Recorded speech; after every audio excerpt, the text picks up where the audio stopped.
Greenville County is moving forward on getting a list of projects for a proposed penny sales tax that could be on the November ballot. But it's who will decide on what is worked on that's raised some concerns.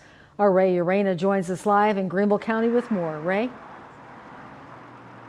Nigel, Carol, 6 people in the coming months will decide which projects could be funded as part of a future penny sales tax. 3 of those people will come from the county, but it's the other half that's drawn some concerns from a council member.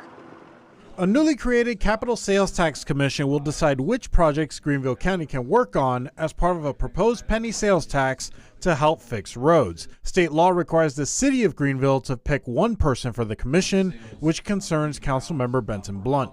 But then that person gets to nominate 2 people basically on their own. They don't have to have anybody else to vote. And to me, that just seems very municipality heavy. And again, to me, with this being a county initiative, you'd think that the county would have more stake in that.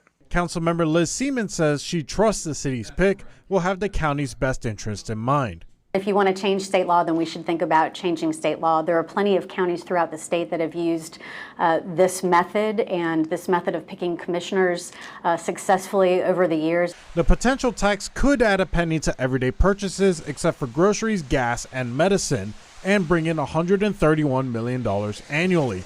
Some drivers say they would not support it, pointing to the road maintenance fee the county already collects, but others are on board if it fixes the roads. Yeah, Pleasantburg, 291 North Pleasantburg right here. Yeah, it's a little tough there, but yeah, it's pretty much like that whole left lane.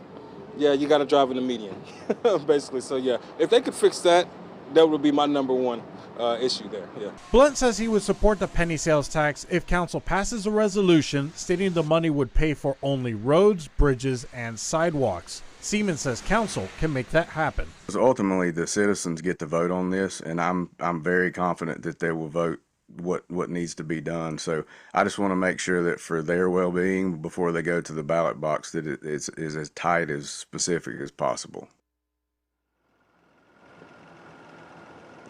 And council will begin interviewing these candidates starting next week. Now, if you would like to apply to this commission, we have that link on WYFF4.com. Live in Greenville County, Ray Urena, WYFF News 4.